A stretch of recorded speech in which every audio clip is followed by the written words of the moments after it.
నమస్కారం అమ్మా. నమస్కారం.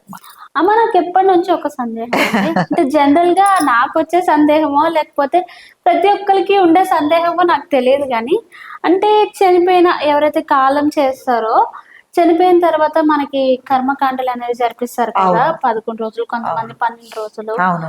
సో అంటే ఈ 12 రోజులు కూడా ఆత్మ కిందనే ఉంటుంది, అవును. మనం చేసే ప్రతి ఒక్క పని చూస్తుంది అంటుంటారు కదా. అవును. అసలు చనిపోయిన తర్వాత ఆత్మ అనేది ఎక్కడికి వెళ్తుందమ్మా? అంటే మనకి గరుడ పురాణం ప్రకారం అవునవును. మంచి చేస్తే స్వర్గంకెళ్తారు, చెడు చేస్తే నరకంకెళ్తారు అని ఇలాంటివి కూడా చెప్తుంటారు కదా. అవునవును. అసలు చనిపోయిన తర్వాత ఆత్మ అనేది ఎక్కడికెళ్తుందమ్మా? అంటే నిజంగానే మనం చేసే పనులన్నీ ఇవన్నీ చూస్తుందా? తప్పకుండా అండి. జీవి బతుకున్నప్పుడు తన జీవితాన్ని తను సరిదిద్దుకోలేడు. హ్మ్. ఏంటంటే ఇలా ఈ పని చేయొచ్చు, ఈ పని చేయకూడదు అని విచక్షణ జ్ఞానం గాని ఏమీ లేకుండానే చాలా జీవితం మూర్ఖత్వంతోనే గడిచిపోతుంది. అవును. ఎవరికైనా కూడా.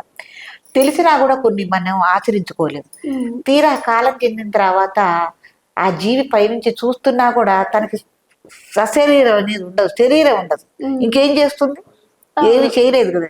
హ్మ్. జీవి జీవిగా ఉన్నప్పుడు, జ్యోతి రూపంగా ఉన్నప్పుడు చేయగలిగింది ఏమి లేదు. హ్మ్. ఏనాక తనకు స్థూల శరీరం ఉంటేనే ఏది చేసినా, దేవుణ్ణి అవును. పూజ చేసుకున్నా, మరి వంట చేసినా, వార్పు చేసినా, పనులు చేసినా, మంచి చెడు ఈ నోటితో మాట్లాడినా, కంటితో చూసినా, ఏమ్మా హ్మ్. చెవితో విన్నా కదా.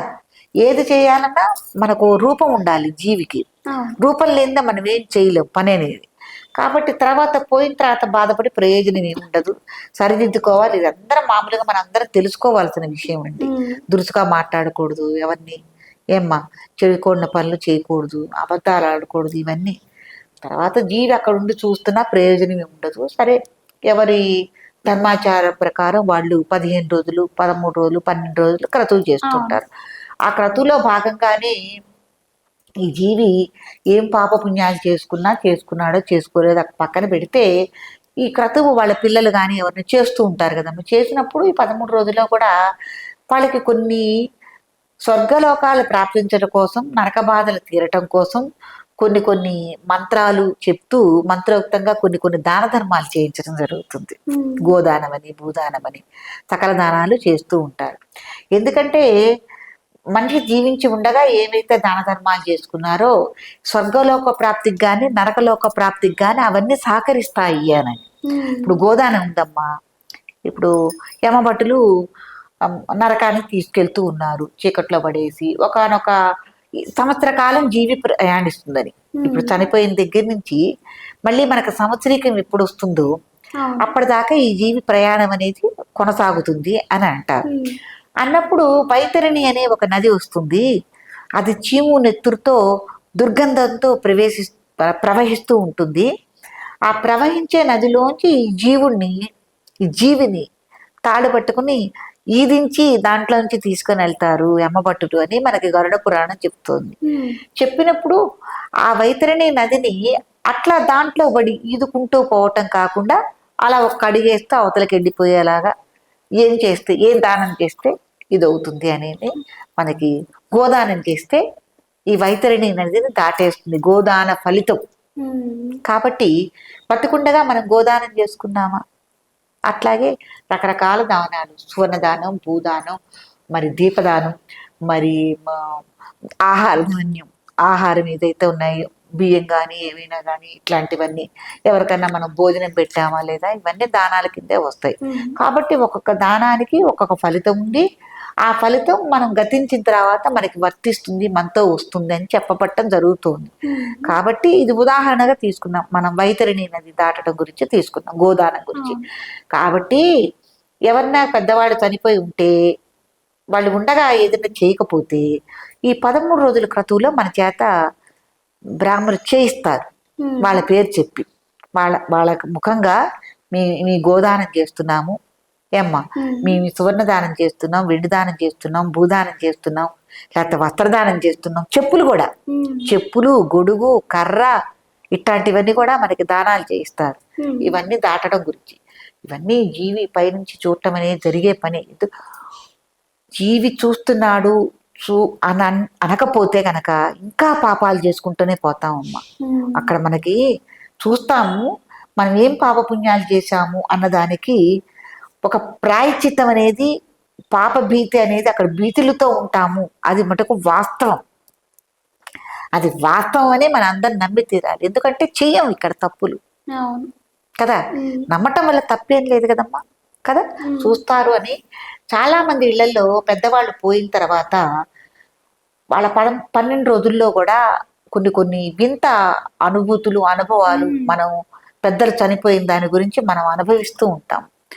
దీనికి ఒక చిన్న విషయం, మా ఇంట్లో జరిగిన విషయం మీకు నేను, ఎందుకంటే దైవం గురించి కానీ చనిపోయిన వాళ్ళ గురించి కానీ ఎవరికైనా స్వానుభవం, అది చెప్పుకుని తీరాలి. ఎందుకంటే ఇప్పుడు మా అమ్మగారు కాలం చేశారు. అమ్మకి కాఫీ అంటే చాలా ఇష్టం. కాఫీ అంటే చాలా ఇష్టం. ఎవరైనా ఇళ్లలో చనిపోయినప్పుడు కూడా ఎక్కడైతే చనిపోయారో అక్కడ ఒక తెల్లని వస్త్రాన్ని వేసి ఆ 12 రోజులు 13 రోజులు దాన్ని తొక్కనివ్వరు. వాళ్ళకి ఇష్టమైన పదార్థాలన్నీ అక్కడ పెడతారు. తర్వాత అక్కడ రోజు దీపం పెట్టడం కూడా జరుగుతుంది. అట్లాగే నేను, మా అమ్మకి కాఫీ చాలా ఇష్టం అండి. కాఫీ పెడితే కాసేపు ఆయన చూస్తే కాఫీలు ఎత్తునన్న దాంట్లో. అట్లాగే కొన్ని రోజులు గడిచిన తర్వాత అమ్మ గురించి దిగులు పడి నేను బాధపడుతూ ఉంటే రాత్రి 11ంటికి అంత పిల్లలు చూస్తుండగా ఏడిస్తే పిల్లలు కూడా బెంబేలు ఎత్తుతారని రాత్రి ఏడ్చేదాన్ని. నేను ఏడుస్తుంటే అమ్మ ఫోటో ఎదురుగుండా ఉంది.